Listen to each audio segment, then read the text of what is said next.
बिस्मिल्लाहिर्रहमानिर्रहीम रब्बिश्रह ली सदरी वयस्सिर ली अमरी वहलुल उक़दतम मिन लिसानी यफ़क़हू क़ौली। अस्सलाम वालेकुम everyone.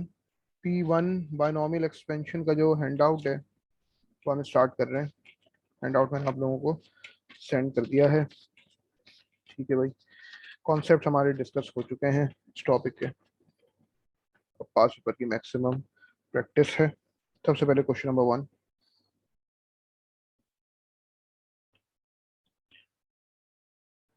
The first three terms in the expansion of 2 plus ax whole thing raised to the power n in ascending powers of x are 32 minus 40x and plus bx square। यानी कि 2 plus A x whole thing raise to the power N को जब expand करोगे ना तो आपके पास आएगा 32 minus 40x plus B X square. Find the values of the constants N A and B. तो सबसे पहले हम एक काम करते हैं, 2 plus A x whole thing raise to the power N को एक्सपेंड करके देखते हैं। फिर जो हमारे पास शुरू की तीन टर्म्स आएंगी उनको हम कंपेयर करेंगे इनसे 32 minus 40x plus B X square से। ठीक है, क्योंकि ये बेसिकली शुरू की तीन टर्म्स हैं of the expansion. So 2 plus A x whole thing raise to the power N, यानी कि फर्स्ट टर्म आपकी 1 के अलावा कुछ और है, तो 2 की power n plus N C one 2 raise to the power n minus one multiply by A X raise to the power 1 plus N C two 2 raise to the power n minus two multiply by A X का whole square. आगे करने की कोई ज़रूरत नहीं है, हमें n नहीं पता, हमें n तो निकालना है और हमें ये शुरू की तीन टर्म्स खाली इस एक्सपेंशन की पता है। अब हम एक एक करके कंपेयर करेंगे इनको।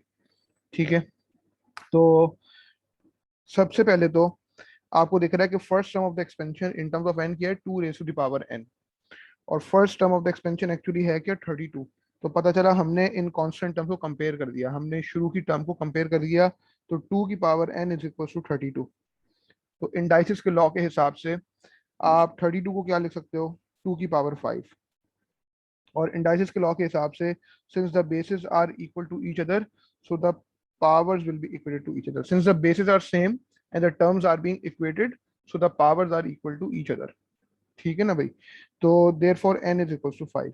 ये बेसिकली हमारे पास इंडाइसिस के लॉ के हिसाब से हमने एन इज इक्वल टू 5 निकाल दिया। अब हमारा काम काफी आसान हो गया। किस तरह, क्योंकि 2 की पावर एन क्या होता है भाई, 32, वो आपको पता है, वो तो आपकी फर्स्ट टर्म आ चुकी है। फिर एन की जगह आप लिख देंगे 5, तो 5c1 मल्टीप्लाई बाय 2 की power 4 multiply by A X raise to the power 1 plus 5c2 multiply by 2 की power 3 multiply by A X का होल स्क्वायर। अब आप क्या करेंगे, एक एक करके टर्म्स को कंपेयर करेंगे। हमने 32 को तो कंपेयर कर दिया था ना, अब है हमारे पास -40x। अब है हमारे पास -40x जो कि second term of the expansion है, जब वो पूरी एक्सपेंड हो जाएगी। और सेकंड टर्म एक्चुअली है क्या, 5c1 मल्टीप्लाई बाय 2 की power 4 multiply by A X. अब कंपेयर किसको करेंगे, 5c1 मल्टीप्लाई बाय 2 की power 4 multiply by A X raise to the power 1 को कंपेयर करेंगे -40x से। यानी कि अब हम कोफिशिएंट ऑफ एक्स को इक्वेट करेंगे, यानी कि coefficient of x in terms of a और actually the coefficient of x in this expansion which is -40। तो इस तरह हमारे पास ए की अननोन वैल्यू आ जाएगी। 5c1 क्या होता है, 5 होता है। 5 मल्टीप्लाई बाय 2 की power 4 multiply by A x, because a की पावर 1 है और एक्स की पावर भी 1 है यहाँ पे, तो ए एक्स। तो 5c1 मल्टीप्लाई बाय 2 की पावर 4, यानी कि 5 multiply bye 2 raise to the power 4, ये आपने लिख दिया कैलकुलेटर में। क्या आ रहा है, ये 80 आ रहा है। ये आ रहा है 80। तो जब टर्म्स को कंपेयर करेंगे तो 80a will be equal to -40। हमने क्या करा, कोफिशिएंट्स को इक्वेट कर दिया, कोफिशिएंट्स को जो है हमने इक्वेट कर दिया। तो 80a is equal to -40 and therefore a is equal to -40 divide by 80, a is equal to -half। ये आपके पास a की वैल्यू आ गई। कोई मसला यहाँ तक, n is equal to 5 and a is equal to -1/2। अब सिमिलरली हम क्या करेंगे, अब जो हमारे पास जो n की वैल्यू आ गई है और a की वैल्यू आ गई है, तो हम ये पूरी टर्म निकाल सकते हैं, nc2 multiply bye 2 raise to the power n minus 2 multiply by A X का होल स्क्वायर। और उसको फिर कंपेयर करेंगे कोफिशिएंट ऑफ एक्स स्क्वायर से विच इज एक्चुअली b। तो इस तरह हमारे पास b की भी वैल्यू आ जाएगी।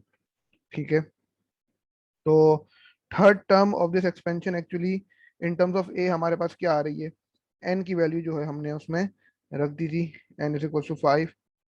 तो basically 5c2 multiply by 2 raise to the power 3 multiply by A square X square, because A X का होल स्क्वायर हो रहा है ना। ए एक्स के होल स्क्वायर का मतलब ए का भी स्क्वायर और एक्स का भी स्क्वायर। और एक्चुअली इसको कंपेयर किससे कर रहे होंगे, बी एक्स स्क्वायर से। तो 5c2 कितना होता है, कैलकुलेटर में पुट कर दो। 5c2 multiply by 2 raise to the power 3, ये पूरी चीज आपने कैलकुलेटर में रख दी। 5c2 multiply by 2 raise to the power 3 which is 80. So this is 80a square x square is equals to bx square। यानी कि अब हम कोफिशिएंट्स ऑफ एक्स स्क्वायर को जब कंपेयर करेंगे तो इक्वेशन क्या बनेगी हमारे पास, 80a square is equals to B square. और a की वैल्यू हमने निकाल ली है ना, पुट कर देंगे। a की वैल्यू क्या है, -12। तो 80 multiply by -12 square is equals to b। ये b है, b स्क्वायर नहीं है, ठीक कर लो। ठीक है, क्योंकि एक्स स्क्वायर का जो कोफिशिएंट है वो एक्चुअली बी है, और एक्स स्क्वायर का जो यहाँ पे जो कोफिशिएंट है वो 80a स्क्वायर है। Therefore 80a square is equal to b. A की वैल्यू आ गई है -12, पुट कर देंगे। 80 multiplied by -0.5 plus square and this is equal to 20। B की वैल्यू आपके पास 20 आ रही है। 80 कैसे आया है? जी, 80 कैसे आया है? 5c2 multiplied by 2 raise to the power 3, ये पूरा हमने लिख दिया कैलकुलेटर में। तो इससे 40 नहीं आ रहा? और 5 sorry, 5c2 multiply by 2 raise to the power 3, 80 आ रहा है। ठीक है, is it clear? b is equal to 20।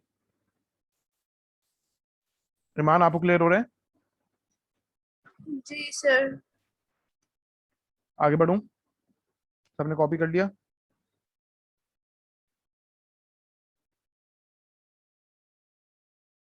कोई किसी किस्म की कंफ्यूजन इस सवाल में तो बताएं, आगे बढ़ूं। n is equal to 5, a is equal to -12 and b is equal to 20।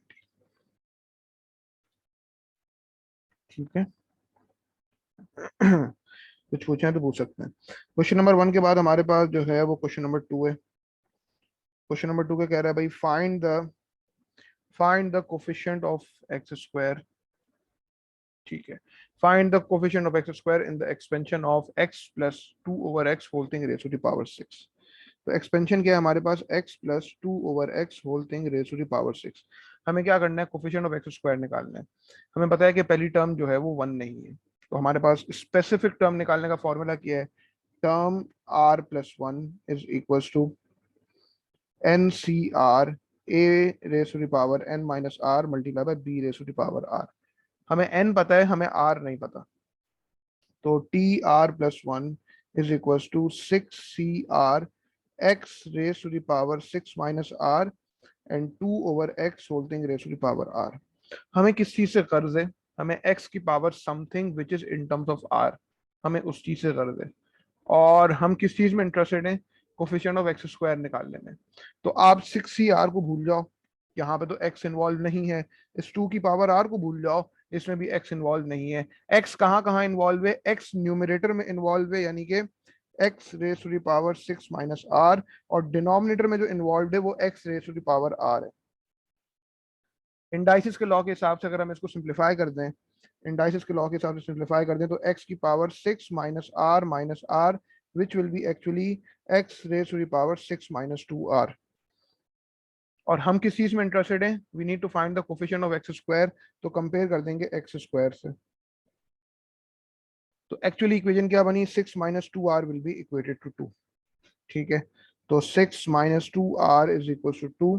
तो 2r is equal to 6 minus 2, 2r is equal to 4, और r is equal to 4 over 2, यानी कि r is equal to 2। r की value आपको इस तरह proper एक process के तहत निकालनी पड़ेगी। ये कोई रूल नहीं है कि अगर आपने कोफिशिएंट ऑफ एक्स स्क्वायर निकालना है तो r2 ही होगा ना। r2 आ सकता है, लेकिन r2 के अलावा कुछ और भी आ सकता है, लेकिन आपको इसी तरह r की वैल्यू निकालनी पड़ेगी। तो r इज इक्वल टू 2 आ गया। तो अब पता ये चला कि इस फॉर्मूले में जब हम r is equal to 2 put करेंगे ना, तो हमारे पास टर्म इन एक्स स्क्वायर आएगी, और जब टर्म इन एक्स स्क्वायर आएगी तो बेसिकली हमें कोफिशिएंट ऑफ एक्स स्क्वायर भी पता चल जाएगा।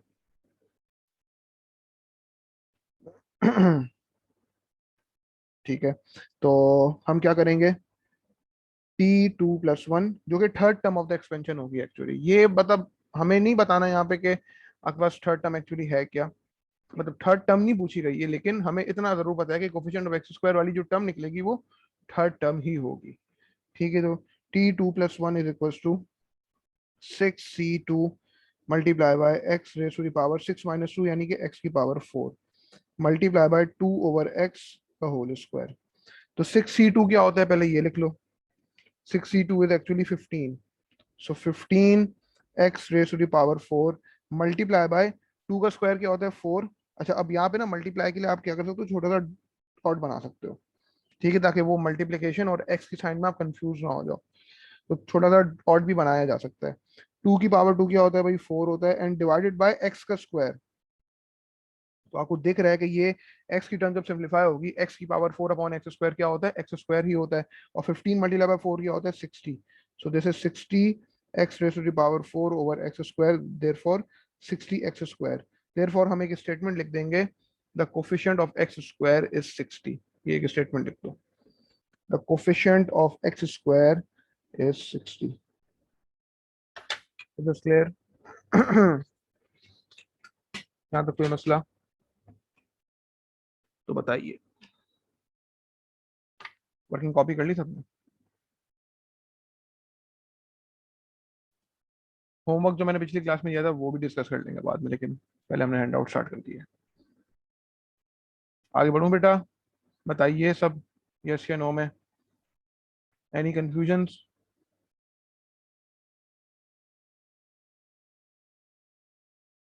All right.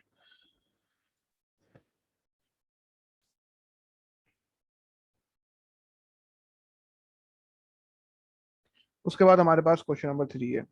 अगर पीछे के सवाल की वर्किंग कॉपी नहीं की तो बता सकते हो भाई। क्वेश्चन नंबर 3 क्या कह रहा है, find the first three terms in the expansion of 2 + u whole thing raise to the power 5 in ascending powers of u। ठीक है, so 2 + u whole thing raise to the power 5। ठीक है, अब ये in ascending powers of u, ये obvious सी बात है कि जो जो सेकंड टर्म है वो असेंडिंग पावर्स में एक्सपेंड की जाती है, तो यहाँ से कोई आपके लाइक इसकी एक्सपेंशन के अंदर कोई फर्क नहीं पड़ जाएगा, तो ये बिल्कुल ठीक ही चीज लिखी हुई होगी यहाँ पे।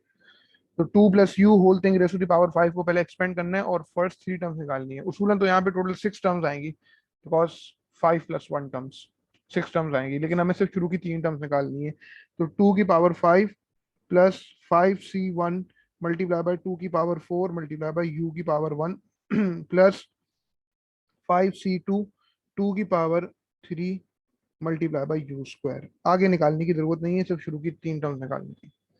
तो 2 की पावर 5 क्या होता है, अभी हमने पीछे देखा था 32 प्लस 5c1 मल्टीप्लाई बाय 2 की पावर 4, ये पूरा कैलकुलेटर में रख दो, यानी कि 5 मल्टीप्लाई बाय 2 की पावर 4, बिकॉज 5c1 5 होता है, 80 80u, और फिर 5c2 multiply by 2 cube, this is also 80, so 80u square.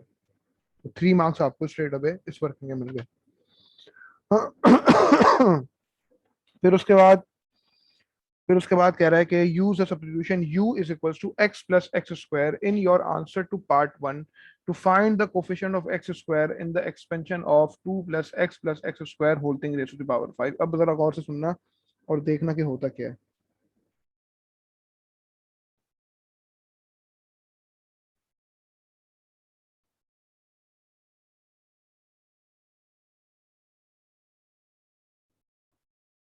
ठीक है, और देखो सवाल है, कह रहा है कि आपने सब्स्टिट्यूशन यूज करनी है u is equals to x plus x square, और आपने आंसर टू पार्ट 1 भी इस्तेमाल करना है। आंसर टू पार्ट 1 जो आपके पास ये आया है, to find the coefficient of x square in the expansion of 2 plus x square whole thing raised to the power 5। अब पार्ट 2 में बेसिकली एक्सपेंशन ये है, 2 plus x square whole thing raised to the power 5, और सवाल कह रहा है use the substitution u is equal to x plus x square, यानी कि जहां पे आपको x प्लस एक्स स्क्वायर दिख रहा है वहां पे आप u लिख दो। आपने पार्ट 1 में बेसिकली इसी को तो एक्सपेंड किया है, 2 + u whole thing raise to the power 5। तो इसकी जो एक्सपेंशन आगे बाद शुरू की 3 टर्म्स की क्या आई है, 32 plus 80u plus 80u square. अब जब वो कह रहा है कि भाई x प्लस एक्स स्क्वायर की जगह u पुट करो, तो अब आपको इस एक्सपेंशन में जो कि 32 plus 80u plus 80u square है, जहां जहां आपको u दिख रहा है वहां पे आप actually x plus x square put कर सकते हो। यानी कि इसी एक्सपेंशन के अंदर आपको जहां जहां u दिख रहा है वहां वहां x plus x square put करते हैं। 32 plus 80 into x plus x square plus 80 into x plus x square का भी होल स्क्वायर, बिकॉज ये 80u स्क्वायर है, ये 80u नहीं है। पहले हमने यहां तक लिख दिया। Now what we are interested in actually to find the coefficient of x square in this expansion. Now ये जो हमने बेसिकली इसको एक्सपेंड करा है ना, हमने यहाँ पे सब्स्टिट्यूशन इस्तेमाल करते हुए ही इसको एक्सपेंड कर दिया। इसके लिए कोई हार्ड एंड फास्ट रूल नहीं होता, सवाल बड़े गौर से पढ़ना होता है कि सवाल में एक्चुअली इन्फॉर्मेशन क्या गिवन है और हम पिछले पार्ट का रिजल्ट किस तरह इस्तेमाल कर सकते हैं। ठीक है, तो हमारे पास ये 32 plus 80x plus 80x square ये तो आएगा। ठीक है, कोफिशिएंट ऑफ एक्स स्क्वायर तक आप इंटरेस्टेड हो ना, तो आपको ये x प्लस एक्स स्क्वायर का होल स्क्वायर इसको भी एक्सपेंड करना पड़ेगा, बिकॉज ये क्या है, a plus b the whole thing square. यहाँ पे आप अलजेब्रिक एक्सपेंशन अप्लाई कर देंगे x प्लस एक्स स्क्वायर के भी होल स्क्वायर के ऊपर। तो अगले स्टेप में जरा इसकी वर्किंग कर रहा हूँ। ठीक है, 32 plus 80x plus 80x square, और उसके बाद क्या होगा, ये 80 जो है किससे मल्टीप्लाई होगा, 80 will be multiplied with the expansion of x plus x square का भी होल स्क्वायर। समझो इस बात को कि हम यहाँ पे लिख देंगे a square plus 2ab plus b square. ठीक है, और x x एक्स स्क्वायर और एक्स स्क्वायर। ठीक है, तो अब ये क्या हुआ, 32 plus 80x plus 80x square plus, अभी देखो ये एक्स स्क्वायर ही होगा ना, तो और फिर उसके बाद 80 से मल्टीप्लाई हो जाएगा, तो 80x स्क्वायर। फिर यहाँ पे क्या हो रहा है, 2x multiply by x square का मतलब क्या है, 2x क्यूब, और 2x क्यूब बेसिकली इस 80 से मल्टीप्लाई होगा, तो हम कह देंगे 160x क्यूब। और यहाँ पे देखो एक्स स्क्वायर का होल स्क्वायर मतलब x की पावर 4, और वो इस 80 से मल्टीप्लाई होने की है, यानी कि 80x की पावर 4। इस एक्सपेंशन में कोई इशू तो प्लीज बताएं। यहाँ तक सब बात आ रही समझ में, हमने इसको कंप्लीटली जो एक्सपेंड किया है, बताइए बेटा एक एक करके। इस कंप्लीट एक्सपेंशन में कोई मसला, बेटा बोलो यस या नो में। हाँ, नो। एक बार फिर समझा दूं शरियार। ठीक है, अच्छा भाई, ये सबसे रिक्वेस्ट है मेरी कि जो स्टूडेंट्स माइक क्या नाम है अनम्यूट नहीं कर सकते या कोई टेक्निकल इशू है और चैट पे ही लिख के बोल सकते हैं, तो वो मैसेज टू एवरीवन ही क्या करें, मैसेज टू एवरीवन वाले ऑप्शन पे क्या करें, ताकि लाइक बाकी स्टूडेंट्स को भी पता चले कि आप एग्जैक्टली पूछ क्या रहे हैं। ठीक है, ताकि वो भी सवाल देख लें और मैं जो जवाब दूं वो भी वो सुन लें। तो मैसेज टू एवरीवन हमेशा क्या करें, डीएम नहीं क्या करें। अच्छा, बेसिकली देखो हुआ क्या यहाँ पे शहरियार, कि 2 plus x square whole thing raise to the power 5 की एक्सपेंशन इन्होंने कहा है पार्ट 2 में हमने ये करनी है। लेकिन साथ ही साथ इन्होंने ये भी कह दिया कि use a substitution u is equal to x plus x square in your answer to part 1। हमने पार्ट 1 में क्या निकाला है, 2 plus u whole thing raise to the power 5 को एक्सपेंड कराया है, तो 32 plus 80u plus 80u square आया था ना। हमने इस रिजल्ट को पार्ट 2 के लिए इस्तेमाल भी करना है। तो 2 plus u whole thing raise to the power 5 को आपने एक्सपेंड किया था, तो 32 plus 80u plus 80u square आया था आपके पास। और उसने कहा कि भाई सब्स्टिट्यूशन यूज करो, जहां पे x प्लस एक्स स्क्वायर दिख रहा है वहां पे लिख दो u, यानी कि जहां पे u दिख रहा है वहां पे लिख दो x प्लस एक्स स्क्वायर। हमने क्या करा, सब्स्टिट्यूशन यूज करी। अब जो एक्सपेंशन आपके पास इन टर्म्स ऑफ u है पार्ट 1 में, पार्ट 2 के लिए हमने इन टर्म्स ऑफ x इस्तेमाल कर ली, जहां जहां u दिख रहा है वहां वहां x प्लस एक्स स्क्वायर लिख दिया। यानी कि 32 plus 80 multiply by x plus x square plus 80 multiply by x plus x square का होल स्क्वायर, बिकॉज यू का स्क्वायर हो रहा है यहाँ पे, इसी से ख्याल रखा जाए। तो फिर 32 plus 80x plus 80x square, और 80 किससे मल्टीप्लाई होगा, x प्लस एक्स स्क्वायर के होल स्क्वायर की एक्सपेंशन के साथ। तो x स्क्वायर अपना x plus x square the whole square को हमने a plus b the whole thing square की अलजेब्रिक एक्सपेंशन से एक्सपेंड करा दिया, यानी कि x square plus 2x into x square plus x की पावर 4, यानी कि एक्स स्क्वायर का स्क्वायर। तो जब हमने कंप्लीटली एक्सपेंड करा दिया, सारी टर्म्स हमने एक्सपेंड करा दी, तो 32 plus 80x plus 80x square, और 80 जो है इन तीनों टर्म से मल्टीप्लाई होगा because 80 is a constant term outside.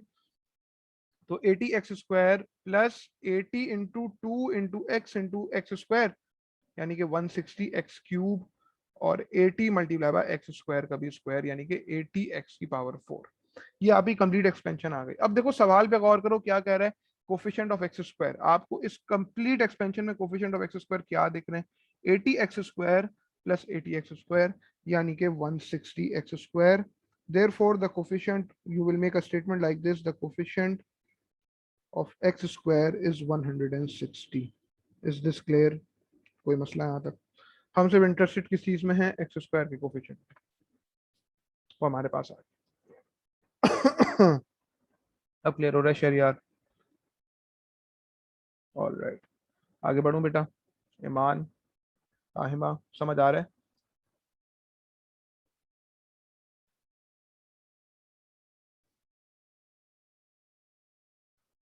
अगर आपसे पूछा क्या होता कि what is the coefficient of x cube, तो आप बताते 160x क्यूब। मतलब coefficient of x cube is 160 because term in x cube is 160x cube. आपसे पूछा क्या होता what is the coefficient of x raise to the power 4, आप बता देते 80। आपसे पूछा क्या होता what is the constant term, आप बता देते 32। आपसे पूछा क्या होता what is the coefficient of x, आप बता देते 80।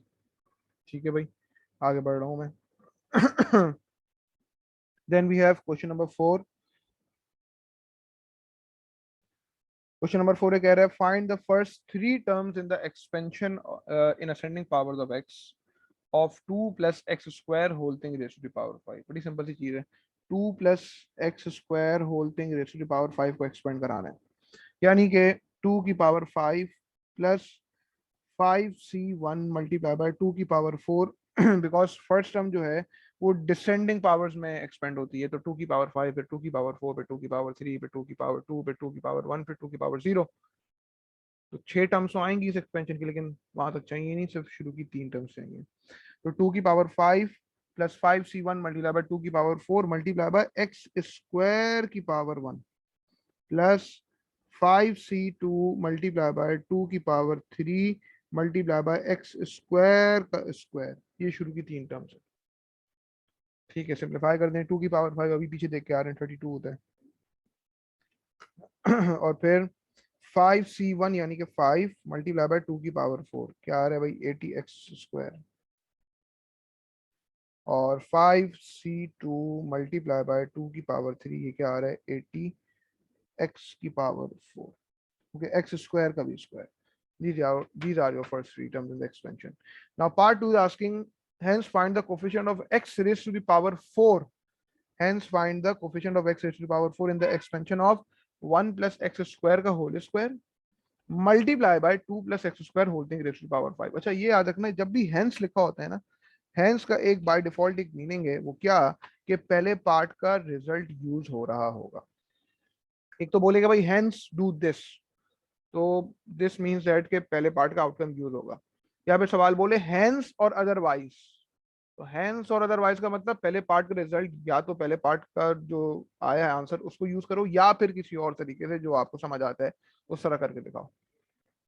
तो हैंस का मतलब ये कि डेफिनेटली पहले पार्ट का आउटकम यूज हो रहा होता है, और हैंस और अदरवाइज जब सवाल में कह दे तो पहले पार्ट का आउटकम भी यूज हो सकता है, या फिर कोई और तरीका भी आपको आता होगा जिसके जरिए आप वो सॉल्व कर सकोगे। ठीक है ना भाई? तो सवाल की टर्म्स और अंडरस्टैंडिंग ये सब चीजें पता होनी चाहिए, सवाल को और से पढ़ना आना चाहिए। ठीक है, hence find the coefficient of x raised to the power 4 in the expansion of 1 plus x square का whole square multiply by 2 plus x square whole thing raised to the power 5। अब देखो एक्चुअली हो क्या रहा है, 1 plus x square का whole square multiply by 2 plus x square whole thing is raised to the power 5। मैं अगर इसको एक्सपेंड करना चाहूँ भाई, 1 plus x square the whole thing square को तो एक्सपेंड करना कोई मसला नहीं है, a plus b the whole thing square के एक्सपेंशन से एक्सपेंड करा दो, कराओ जरा जल्दी से। A square plus 2ab plus b square, यानी कि 1 1 एक्स स्क्वायर और एक्स स्क्वायर, और यहाँ पे क्या है, 2 plus x square whole thing raise to the power 5 है, जिसकी 3 टर्म्स आपने पहले पार्ट में निकाली ना, वही लिख दो पहले। यानी कि मल्टीप्लाई हो रहा होगा ये 32 प्लस 80x² प्लस 80x की पावर 4। उसको जरा जूम इन करके लिख रहा हूँ मैं जरा। 32 प्लस 80x² प्लस 80x की पावर 4। ठीक है भाई, हमने क्या करा, हमने जो है 1 + x² के होल स्क्वायर को एक्सपेंड करा दिया कंप्लीटली, और 2 + x² whole thing raise to the power 5 को पूरा पूरा एक्सपेंड कराने की जरूरत ही नहीं है, क्योंकि मुझे बताओ एक्स यहाँ पे क्या है, कांस्टेंट टर्म है, फिर x² वाली टर्म है, फिर x की पावर 4 वाली टर्म है, आगे क्या होगी x की पावर 6, फिर x की पावर 8, ये चलता रहेगा सिलसिला, और आखिर में जाके x² की पावर 5 यानी कि x की पावर 10 तक पहुंच जाएगी। क्या वहां तक रिक्वायरमेंट है? क्यों नहीं है? क्योंकि सवाल ने पहले ही कह दिया hence find the coefficient of x की पावर 4। तो हमें x की पावर 6 तक कोई गर्ज भी नहीं है। हमें हमें पता है उसके बाद x की पावर 6 आने की है, फिर x की पावर 8 आने की है, फिर x की पावर 10 आने की है, तो जाके उस एक्सपेंशन की 6 टर्म्स मुकम्मल हो जाएंगी, यानी कि 5 + 1 टर्म्स। लेकिन हमारा गर्ज किस चीज से है? सिर्फ कोफिशिएंट ऑफ x की पावर 4 से है। इसीलिए सिर्फ शुरू की 3 टर्म्स ही इस्तेमाल हो रही है, इसीलिए इसने यहाँ पे खाली हेंस लिखा है। हेंस का मतलब कि आप पहले पार्ट का आउटकम यूज होगा। ठीक है, अब बेसिकली इसको मैं इस तरह लिख दूं, पहले 1 + 2x² plus x⁴, this will be multiplied by 32 plus 80x² plus 80x⁴। ठीक है। सबसे पहली चीज तो ये, आगे ये मतलब ये सीक्वेंस आपका चल तो रहा होगा एक्सपेंशन का, मतलब से हमने सिर्फ शुरू की 3 टर्म्स निकाली, तो आप यहाँ पे लगा दें डॉट डॉट डॉट। ठीक है, अब निकालना क्या है हमको? Coefficient of x⁴, right? तो कोफिशिएंट ऑफ x⁴ आने का तरीका क्या है? आपने सिर्फ इस एक्सपेंशन को गौर से देखना है, और आपने ये फैसला करना है कि यहां से मैं x की पावर 4 किस तरह निकाल सकता हूं। पहली बात तो ये कि अगर मैं एक एक करके स्टेप बाय स्टेप समझा रहा हूँ। अगर मैं x की पावर 4 को 32 से मल्टीप्लाई करा दूं, देखो यहाँ पे कंप्लीट एक्सपेंशन कराने की ना कोई नीड नहीं है, फजूल में अपना टाइम वेस्ट करने वाली बात है। कंप्लीट एक्सपेंशन के अंदर मांगी क्या है? Coefficient of x⁴। तो x की पावर 4 एक्चुअली आ किस तरह सकती है? पहला काम आप ये कर दो कि x की पावर 4 मल्टीप्लाई बाय 32 कर दिए। दूसरा काम क्या करा आपने? 2x² को जो है वो 80x² से मल्टीप्लाई करा दिया, तो भी आपके पास x की पावर 4 आ जाएगी। एग्रीड? ठीक है। और तीसरा काम आपने क्या करा, ये जो कांस्टेंट हमको आपको 1 दिख रही है ना, 1 को आपने 80 मल्टीप्लाई बाय x की पावर 4 से मल्टीप्लाई करा दिया। तो तीनों टर्म्स को जब सिंप्लीफाई कर दोगे ना, तो आपके पास x की पावर 4 आ जाएगी। ठीक है, यानी कि पहले मैंने क्या करा, इस कांस्टेंट टर्म को आप 80x की पावर 4 से मल्टीप्लाई करा दो, तो ये हो गया 80x की पावर 4। फिर आप एक काम करो, 2x² को 80x² से मल्टीप्लाई करा दो, तो ये पॉजिटिव 160x की पावर 4 हो गया। और फिर आप साथ ही साथ ये भी काम करो कि x की पावर 4 को जो है ना वो 32 से मल्टीप्लाई करा दो, तो 32x की पावर 4 हो गया। क्या कोई और तरीके दिख रहे हैं आपको x की पावर 4 आइडेंटिफाई करने के? बताइए खुद सोच के, क्योंकि मुझको तो नहीं दिख रहे हैं। आप फिर भी देख सकते हो। 160 + 80 + 32 यानी कि 272x की power 4। Therefore, you will make a statement that the coefficient of x⁴ is 272. Is this clear बेटा? यहाँ तक अगर कोई कंफ्यूजन है ना तो काइंडली पूछें। ये इनिशियल सवालों में अगर कोई इशू रहेगा तो आगे भी फिर इशू आएगा। मैं चाहता हूँ कि इनिशियल सवालों के अंदर ही सारे चीजें पक्की होती रहें। Iman, is this clear? Shariyar, Rahima? Yes. बताइए बेटा यस या नो में। अगर बोल सकते हैं तो बोल के बताइए, लिख सकते हैं तो लिख के बताइए प्लीज। I need responses. ठीक है जी, आगे बढ़ो। वर्किंग कॉपी हो गई? ये बात पूरी क्लियर कि देखो पूरा पूरा एक्सपेंड कराने की जरूरत नहीं है, जो टर्म चाहिए वो टर्म्स खाली निकालो, उनको आइडेंटिफाई करो, और ये बड़ा ही कोई आसान तरीका है। एक बार इसकी आदत हो जाएगी, इसके बहुत सारे सवाल आएंगे, आदत हो जाएगी, कोई मसला नहीं होगा। ठीक है जी, आगे बढ़ते हैं। क्वेश्चन नंबर 4 के बाद क्या हमारे पास? Question number 5। भाई अगर किसी वर्किंग कॉपी में रहती तो बता सकते हैं, ठीक है। कोई मसला नहीं, इंतजार कर लेंगे हम। क्वेश्चन नंबर 5 कह रहा है भाई, क्वेश्चन नंबर 5 कह रहा है find the value of the coefficient of x square in the expansion of x over 2 plus 2 over x whole thing raise to the power 6। क्या निकालना है? Coefficient of x square. Expansion क्या है? X over 2 plus 2 over x whole thing raise to the power 6। पहली term 1 नहीं है। Specific term निकालने का फॉर्मूला क्या है? Term r plus 1 is equal to n c r multiply by a raise to the power n minus r multiply by b raise to the power r। n पता है, r नहीं पता, r ही तो निकालना है। तो term r plus 1 is equal to 6cr multiply by x over 2 raise to the power 6 minus r multiply bye 2 over x whole thing raise to the power r। 6c 1 में कहीं x नहीं है, इसको ignore करो। 2 की power r ये जो numerator में है इसमें कोई x नहीं है, इग्नोर करो। 2 की पावर 6 माइनस r जो है इसमें कहीं x नहीं है, इसको भी इग्नोर करो। किस चीज से गर्ज है? खाली x की power something which is in terms of r। तो न्यूमरेटर में आपको दिख रही है x की पावर 6 माइनस r, पहले आपने यहाँ पे लिख दिया x की पावर 6 माइनस r, और डिनोमिनेटर में आपको x की पावर r दिख रही है, लिहाजा आपने x की पावर r यहाँ लिख दिया। इंडाइसिस के लॉ के हिसाब से इसको अगर हम सिंप्लीफाई करा दें तो ये x की power 6 minus r which is actually x raise to the power 6 minus 2r। और किस चीज में इंटरेस्टेड है भाई? कोफिशिएंट ऑफ एक्स स्क्वायर निकालने में।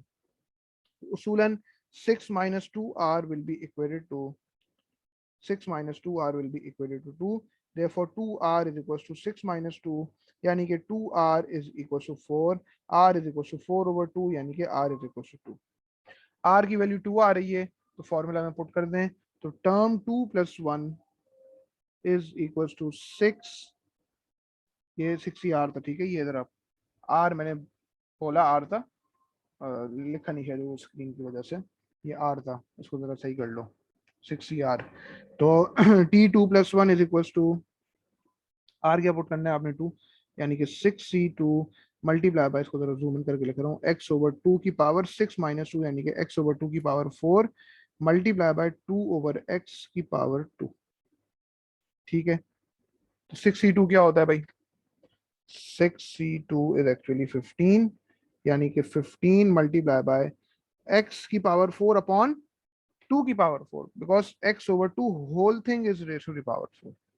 तो 2 की पावर 4 क्या होता है? 2 की पावर 4 इज 16 मल्टीप्लाई बाय 2 का स्क्वायर क्या है? 4, और 4 ओवर एक्स स्क्वायर हो जाएगा ना, बेसिकली x का भी स्क्वायर हो रहा है।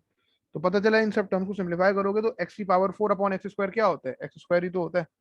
इंडाइसिस के लॉ के हिसाब से सिंप्लीफिकेशन हो जाएगी, और क्या हो जाएगा? 15 मल्टीप्लाई बाय 4 डिवाइडेड बाय 16, क्या आ रहा है? 15 ओवर 4।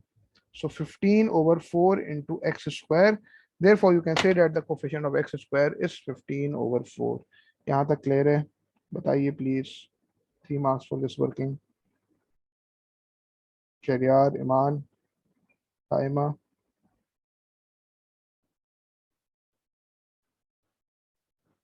बेटा हाँ या ना में जवाब दो, पता तो चले मुझे कितना समझ आ रहा है कितना नहीं आ रहा।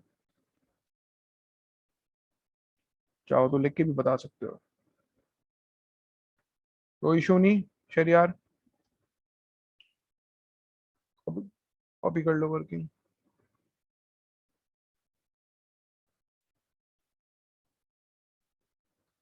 ठीक है जी, आगे बढ़ूं? इजाजत है आगे बढ़ने की? बेटा आज इतनी खामोशी क्यों है, समझ नहीं आ रहा मुझे। खैरियत तो है?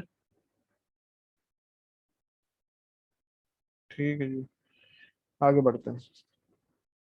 क्वेश्चन नंबर 5 के बाद जो है वो question number 6।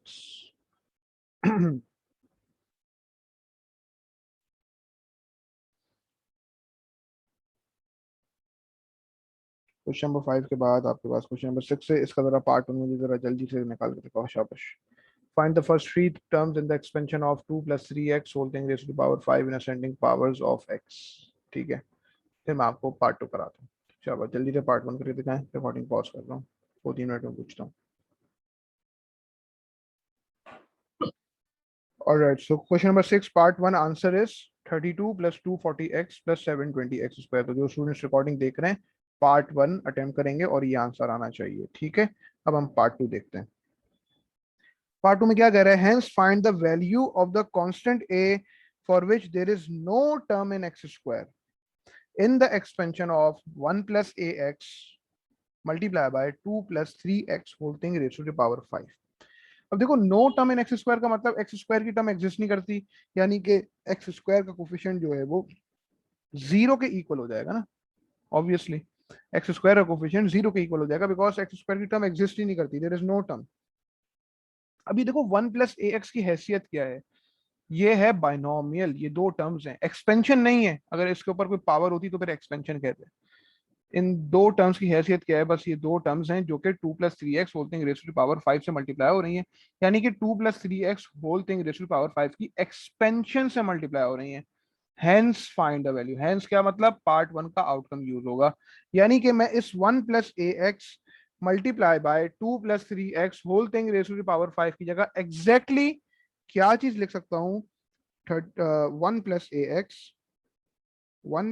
ax multiplied by 32 plus 240x plus 720x square। ठीक है, अब there is no term in x square का मतलब coefficient of x square is zero. अच्छा, कोफिशिएंट ऑफ एक्स स्क्वायर आएगा कैसे, आपको साफ दिख रहा है कि कोफिशिएंट ऑफ एक्स स्क्वायर जो है ना वो इन टर्म्स ऑफ ए भी आएगा, बिकॉज ए एक्स की एक टर्म है यहाँ पे जो कि 240x से मल्टीप्लाई होगी, तो वो 240ax स्क्वायर देगी आपको। तो पहले तो आप एक काम करो इसको पूरा पूरा तो एक्सपेंड करने की कोई नीड नहीं है, आप कोफिशिएंट ऑफ एक्स स्क्वायर निकाल लो जो कि इन टर्म्स ऑफ ए आएगा। यानी कि पहला काम आप ये कर सकते हो कि 1 को आप 720x स्क्वायर से मल्टीप्लाई करा दो, तो 720x स्क्वायर आ गया। और दूसरा काम आप ये कर सकते हो कि ए एक्स को 240x से मल्टीप्लाई कराओ, तो ये 240 ए एक्स स्क्वायर आ जाएगा। और सवाल कह रहा है कि coefficient of x square exist ही नहीं करता, there is no term in x square in this complete expansion, यानी कि this is equal to 0x square.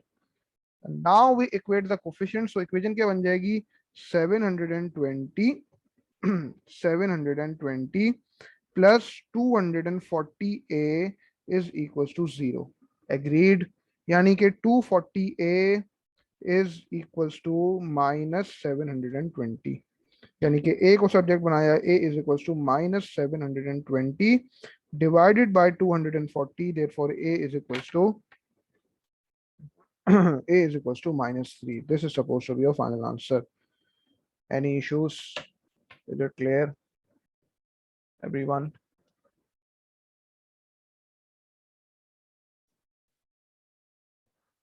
Working copy हो गई सबकी? Shall I move forward?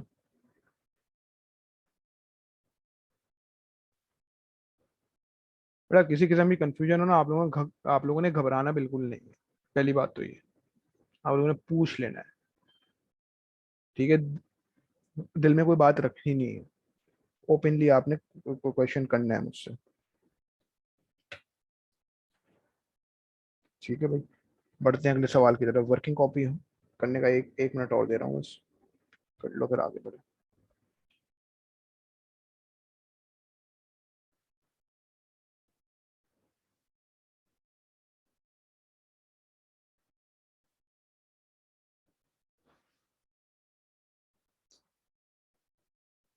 All right, question number 7 की तरफ बढ़ रहे हैं, ठीक है। अगर किसी को फील हो कि पढ़ाने में स्पीड ज़्यादा हो रही है, ठीक है, कोई चीज़ माइंड से स्किप कर रही है, समझ नहीं आ रहा, तो वो काइंडली बता सकते हैं, ठीक है। क्वेश्चन नंबर 7, तो मैं स्पीड अपनी स्लो कर दूंगा, बोले कोई मसला नहीं। यार 7 कौन सा वाला है, 1 2 3 4 5 6 7, क्वेश्चन नंबर 7 क्वेश्चन नंबर 7 ये कह रहा है भाई, find in terms of the non zero constant k the first term in the expansion of k plus x whole thing raise to power 8 in ascending powers of x। अब ये non zero constant के का मतलब क्या है, उसका साफ सा मतलब ये है कि k एक ऐसा कांस्टेंट है जो कि जीरो नहीं है, जीरो के अलावा है यार, बिकॉज अगर k जीरो हो गया तो फिर ये बचेगा क्या, x की पावर 8, तो क्या उसको बाइनोमियल एक्सपेंशन बोल सकते हैं, बताओ शरियार। अगर k जीरो हो गया और बचा सिर्फ x की पावर 8, क्या उसको बाइनोमियल एक्सपेंशन कहा जा सकता है? लिख के बताओ। नहीं कहा जा सकता, क्योंकि बाइनोमियल का मतलब ही दो टर्म्स होता है। तो जब एक ही टर्म रह जाएगी तो that is not called a binomial. So हमें इसको एक्सपेंड करना है and we need to find the first four terms only, because उछूलन तो यहाँ पे 8+1 टर्म्स यानी कि 9 टर्म्स निकलेंगी, 4 टर्म्स चाहिए खाली। So k plus x whole thing raise to the power 8। ठीक है। अब देखो बात ये है कि k आपका 1 भी हो सकता है, 1 के अलावा भी कुछ हो सकता है। तो अगर आप वो वाली एक्सपेंशन का फॉर्मूला यूज करो जहां पे पहली टर्म 1 होती है, तो फिर चांसेस है कि आप गलती कर जाओगे ना, क्योंकि के तो हमें पता नहीं है, के तो हमें निकालना है। और चूंकि a plus b whole thing की पावर n का जो फॉर्मूला है, तो वो तो बेसिकली आपके पास एक जनरलाइज फॉर्मूला है। तो 1+b whole thing raise to power n का जो फॉर्मूला बना है आपके पास, वो इसी फॉर्मूले से तो आए। तो पता चला अगर आप a plus b whole thing raise to power n का फॉर्मूला ही अप्लाई करोगे तो you are on the safe side. ठीक है, क्योंकि 1+b whole thing raise to power n को इस्तेमाल करना फिर यहाँ पे अकलमंदी नहीं है। अकल इस बात का तकाजा करती है वो फॉर्मूला यूज करो जो दोनों चीजों के लिए एक्सेप्टेबल हो। ठीक है ना भाई। So k plus x whole thing raise to power 8 को हम एक्सपेंड करेंगे, यानी कि k की power 8 plus 8c1 multiply by k की पावर 7 मल्टीप्लाई बाय x की power 1 plus 8c2 multiply by k की power 6 multiply by x square plus 8c3 multiply by k की power 5 multiply by x cube. These are the first four terms. ठीक है ना भाई। आपको देख रहा है कि k की पावर क्या है, डिसेंडिंग ऑर्डर में जा रही है, डिसेंडिंग ऑर्डर गिर रही है पावर हर टर्म के साथ। और x की जो पावर्स हैं वो हर टर्म के साथ इंक्रीज हो रही हैं, असेंडिंग पावर्स। ठीक है भाई, इसीलिए लिखा हुआ है इन असेंडिंग पावर्स ऑफ x। तो ये कॉन्सेप्ट क्लियर होना चाहिए। ठीक है ना। तो k की पावर 8, फिर 8c1 क्या होता है, 8 होता है, यानी कि 8 मल्टीप्लाई बाई k की पावर 7 मल्टीप्लाई बाई x। फिर 8c2 क्या होता है, 8c2 इज बेसिकली 28, तो प्लस 28 मल्टीप्लाई बाई k की power 6 multiply by x square. फिर 8c3 क्या होता है, 8c3 यानी कि 56, तो 56 k की power 5 multiply by x cube. These are the first four terms in the expansion, और आपको यहाँ पे मुकम्मल 3 मार्क्स मिल गए। फिर पार्ट टू क्या कह रहा है भाई, पार्ट टू कह रहा है कि given that the coefficients of x square and x cube, the coefficients of x square and x cube in this expansion are equal, find the value of k। अब बड़े गौर से सुनना और बड़े गौर से देखना कि क्या होता है यहाँ पे। क्या कह रहा है, coefficients of x square and x cube are equal. Coefficient of x square क्या है, जो एक्स स्क्वायर के साथ टर्म मल्टीप्लाई हो रही है अपनी साइन समेत, यानी कि 28 मल्टीप्लाई बाई के की पावर 6, ऐसा ही है। ठीक है, हम क्या कह देंगे भाई, coefficient of x square is equals to coefficient of x cube. ठीक है, यानी कि 28 k की power 6 multiply by x square is equals to 56 multiply by k की पावर 5 इंटू एक्स क्यूब। अब कोफिशिएंट्स को जब आप इक्वेट करेंगे तो इक्वेशन क्या बनेगी, 28 k की पावर 6, ये मैं ऊपर कर रहा हूँ, 28 k की power 6 is equals to 56 k की पावर 5। ये बात आती समझ में बेटा। अब देखो यहाँ पे ना इस इक्वेशन को सॉल्व करने का एक तरीका याद रखना। आप यहाँ पे डायरेक्टली ना ये नहीं कर सकते कि k की पावर 6 और k की पावर 5 को सिंप्लीफाई करके k की पावर 6 अपॉन k की पावर 5 लिख के आप आंसर ले आओ। आंसर आपका k का सही ही आ जाएगा, वो कोई मसला नहीं है, लेकिन ये तरीका रिकमेंडेड नहीं है। क्यों, बिकॉज एक आंसर आपके पास k इज इक्वल टू 0 आना चाहिए, और k इज इक्वल टू 0 को इग्नोर करना होगा, because k is a non zero constant, zero के अलावा कुछ कांस्टेंट है। तो यहाँ पे बेटा याद रखना, ऐसी इक्वेशंस जो है ना वो फैक्टराइज करके ही सॉल्व की जाती हैं। किस तरह, अभी देख लेते हैं। इस 28 k की power 6 is equal to 56 k की पावर 5 को मैं किस तरह लिख सकता हूँ, 56, मैं इसको इस तरह लिख सकता हूँ कि 28 k की पावर 6 माइनस 56 k की पावर 5 इज इक्वल टू 0। मैंने मैंने इक्वेशन को क्या करा, टर्म्स को इक्वल टू के एक तरफ कर दिया। तो अब आपको दिख रहा है कि मैं क्या चीज यहाँ पे कॉमन ले सकता हूँ। मैं 28 को भी कॉमन ले सकता हूँ और मैं k की पावर 5 को भी कॉमन ले सकता हूँ। तो अंदर क्या आ जाएगा मेरे पास, k -2। एग्रीड, यानी कि अब ये फैक्टराइज फॉर्म हो गई। तो पहले तो ये कि 28 k की power 5 will be equated to 0, यानी कि k की power 5 will be equal to 0 over 28। 0 divided by any number, answer is 0, therefore k is equal to 0। साथ ही साथ यहाँ पे मेंशन कर दोगे इग्नोर्ड, क्योंकि k is a non zero constant. लेकिन पहले दिखाना होगा कि k इज इक्वल टू 0 भी आ सकता है, फिर इसको इग्नोर कर दिया जाएगा। और फिर दूसरा factor k -2 will be equated to 0, यानी कि k is equal to 2 is your final answer.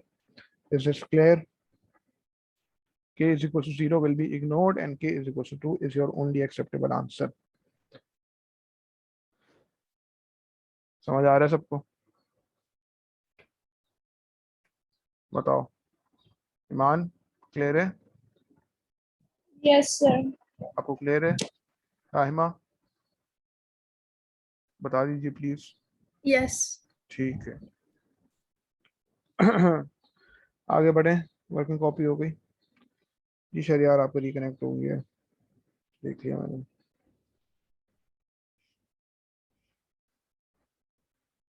यहाँ तक अगर कोई मसला है तो प्लीज काइंडली बताएं।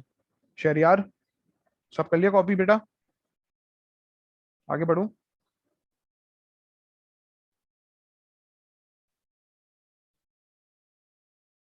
ऑलराइट, अच्छा वेट करो, ठीक है, ठीक है। हो जाए तो बता देना, और कुछ पूछना है तो पूछ भी लो।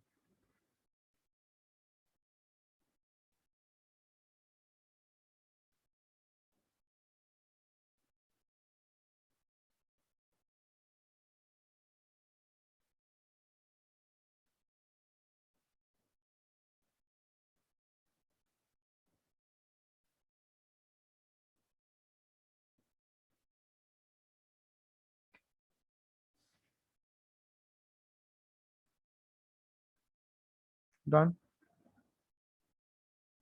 ठीक है, ठीक। फिर उसके बाद हमारे पास क्वेश्चन नंबर 8 है।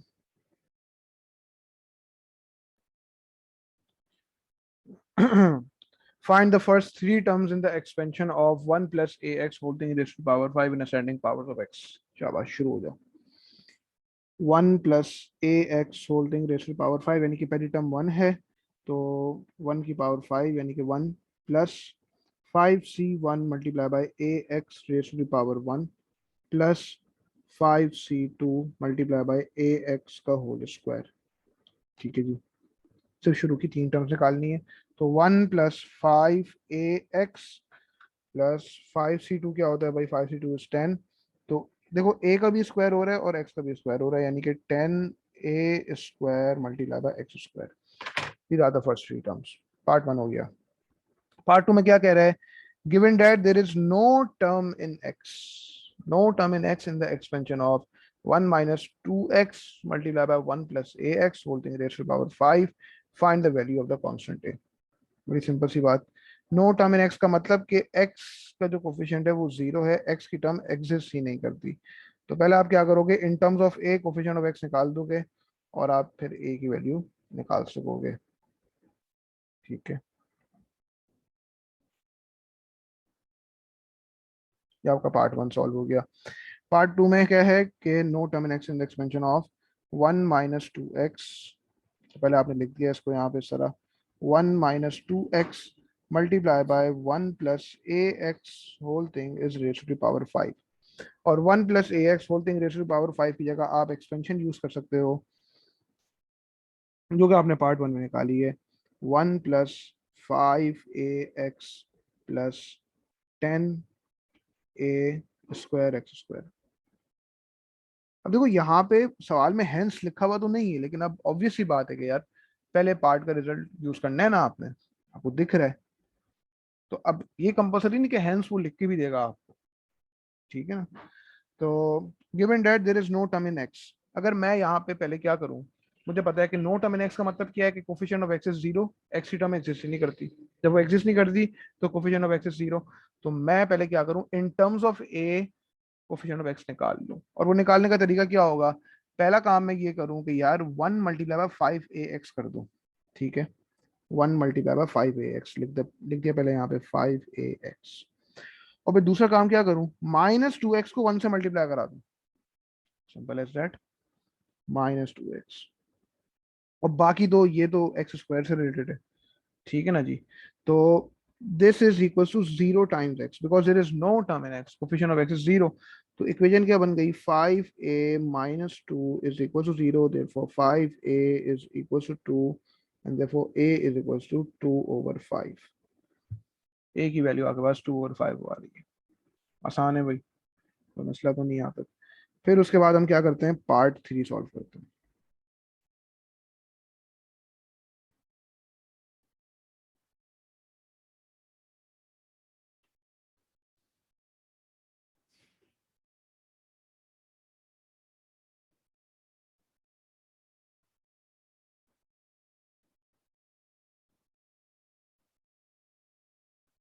ठीक है, तो पार्ट 3 में क्या कह रहा है, फॉर दिस वैल्यू ऑफ ए, ये जो आपने निकाली है, for this value of a find the coefficient of x square in the expansion of this। अच्छा, अब देखो वही वाली चीज हो रही है ना, 1 minus 2x multiply by 1 plus ax whole thing raise to power 5, यानी कि यही सेम चीज हो रही है। 1 minus 2x multiply by 1 plus 5ax plus 10a square x square। और a की वैल्यू अब आ चुकी है, इसी a की वैल्यू के लिए, सेम a की वैल्यू के लिए जो आपने अभी आपने पार्ट 2 में निकाला है, find the coefficient of x square now. मैं जरा ये फिर से लिख देता हूँ एक्सपेंशन यहाँ पे, 1 minus 2x multiply by 1 plus 5ax plus 10a square x square। अभी जो a की वैल्यू निकाली ना, इसको हम एंड में लिखेंगे, लेकिन पहले हम एक काम ये करते हैं कि coefficient of x square in terms of a निकाल लेते हैं, फिर a की वैल्यू 2/5 पुट कर देंगे उसके अंदर, ठीक है। a की बात हो गई कि अगर आप यहाँ पे पहले a की वैल्यू पुट करो इसके अंदर और फिर लिखो, तो बजाय इसके आप ये भी कर सकते हो, पहले इन टर्म्स ऑफ a निकाल लो कोफिशिएंट ऑफ एक्स स्क्वायर, और फिर उसमें जहां जहां a दिख रहा है वहां वहां 2/5 पुट कर दो। तो coefficient of x square actually आएगा कैसे, पहला काम तो आप ये कर सकते हो कि -2x को 5ax से मल्टीप्लाई करा दो, तो ये क्या हो जाएगा, -10ax स्क्वायर। -2x को 5ax से मल्टीप्लाई कराया तो -10ax स्क्वायर हो गया। और फिर दूसरा काम क्या करेंगे, 1 को multiply by 10a square times x square करा देंगे, सिंपल सी चीज, यानी कि plus 10a square X square. ये क्या आया आपके पास, coefficient of x square in terms of a। और अब a की वैल्यू पुट कर दो, यानी कि -10 into 2/5 into x square plus 10 into 2/5 का square multiply by x square. तो आपके पास टर्म इन एक्स स्क्वायर आ जाएगी, पुट कर दें कैलकुलेटर में, -10 मल्टीप्लाई बाय 2/5, ये क्या होता है, -4। Therefore -4x square plus 10 into 2/5 का स्क्वायर, ये क्या होता है, 8/5। और अब इनको सिंप्लीफाई कर दें, यानी कि -4 प्लस 8/5 कितना हो गया आपके पास, ये हो गया -12/5। यानी कि -12/5 x square is the term in x square, therefore you will write a statement the coefficient of x square is -12/5। Coefficient of x square is -12/5, ये एक स्टेटमेंट बना के लिख देंगे। क्लियर हो रही है बात, कोई मसला यहाँ तक तो प्लीज पूछें।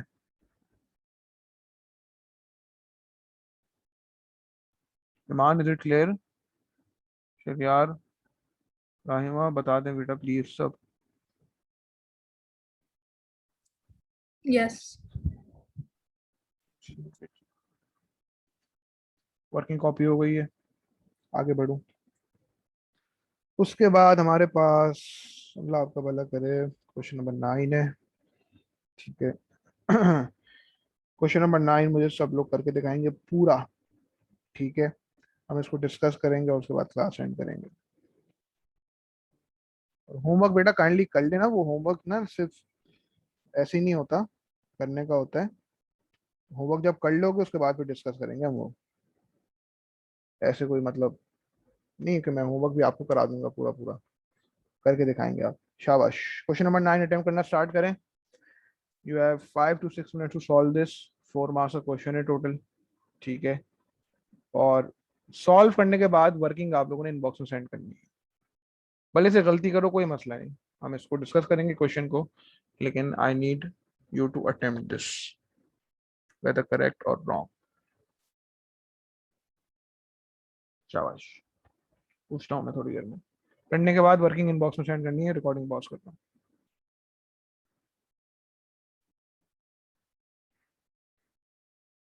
All right, so question is saying that find the first three terms in the expansion in ascending powers of x of 1 minus 2x square whole thing raised to the power 8.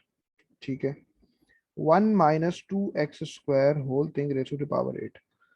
पहली term क्या है 1, तो 1 की power 8 plus 8c1 minus 2x square whole thing raise to the power 1। Minus 2 की power 1 है तो वो minus 2 ही रहेगी, और फिर एक्स स्क्वायर की पावर 1 है तो वो एक्स स्क्वायर ही होगा, plus 8c2 multiply by minus 2x square का होल स्क्वायर। अब क्या हो रहा है, माइनस 2 पर भी स्क्वायर हो रहा है और एक्स स्क्वायर पर भी स्क्वायर हो रहा है, जिसकी वजह से first three term in the expansion will be, पहली टर्म क्या हो जाएगी 1, और 8c1 यानी कि 8 मल्टीप्लाई बाय माइनस 2, सिर्फ क्योंकि माइनस 2 की पावर 1 है, any number raise to the power 1 जो है वो नंबर ही रहता है। तो माइनस 2 की पावर 1 क्या होती है, माइनस 2, तो 8c1 मल्टीप्लाई बाय माइनस 2 का मतलब minus 16 x square, because x square की पावर 1 है। पहली बात तो ये। फिर उसके बाद 8c2, 8c2 क्या होता है भाई, 8c2 इज 28, और 28 मल्टीप्लाई बाय माइनस 2 का स्क्वायर, तो कैलकुलेटर में क्या लिख दोगे आप directly, 8c2 multiply by minus 2 का स्क्वायर, क्योंकि कैलकुलेटर में वो चीजें लिखोगे जो कि कैलकुलेटर के जरिए वैल्यू आ सकती है, एक्स स्क्वायर तो नहीं लिखोगे ना कैलकुलेटर में। तो कैलकुलेटर में आपने क्या लिखना है, 8c2 मल्टीप्लाई बाय माइनस 2 का स्क्वायर, बिल्कुल इस तरह। आई होप दिख रहा है सबको। 8c2 multiply by, bracket open करा, माइनस 2 ब्रैकेट क्लोज और फिर whole square. 8c2 multiply by minus 2 का होल स्क्वायर, क्या आ रहा है 112। सो 112 एक्स स्क्वायर का भी स्क्वायर यानी कि एक्स की power 4। These are the first three terms. I hope part 1 में सबको अपनी गलती आइडेंटिफाई हो गई। ठीक है, समझ आ रहा है शरियार, कहाँ पे गलती करी है, सिर्फ साइन में, सिर्फ साइन में गलती हुई है यहाँ पे। फिर पार्ट 2 में क्या कह रहा है, find the coefficient of x raise to the power 4 in the expansion of this thing. ठीक है, तो उसके लिए स्पेस बना लेते हैं थोड़ी।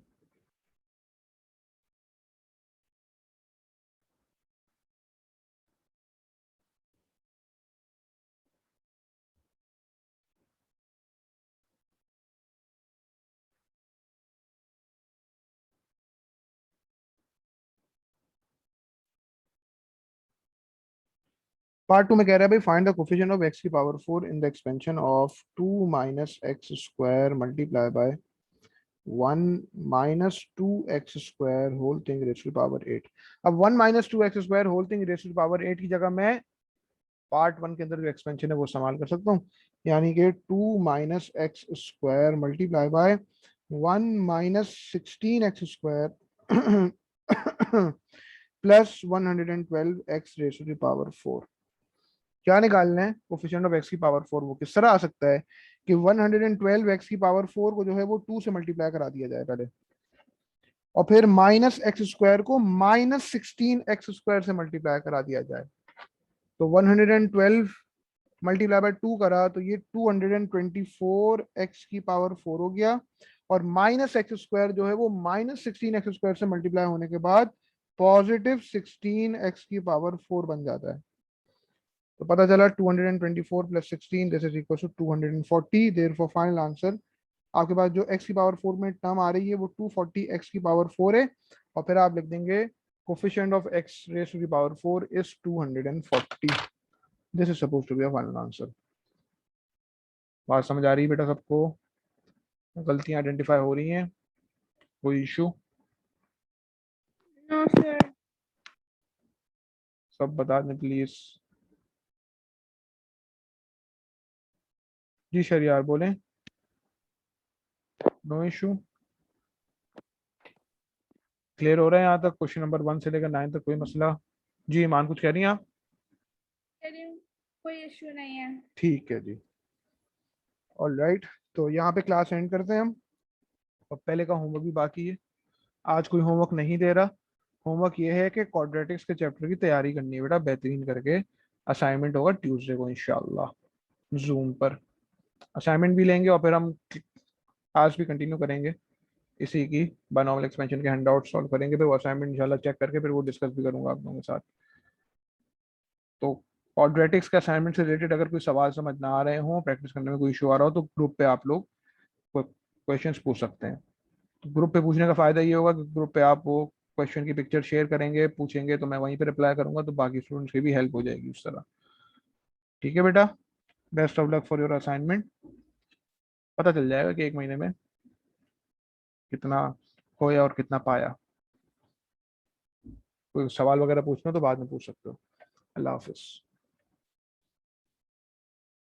अल्लाह हाफिज। अल्लाह हाफिज।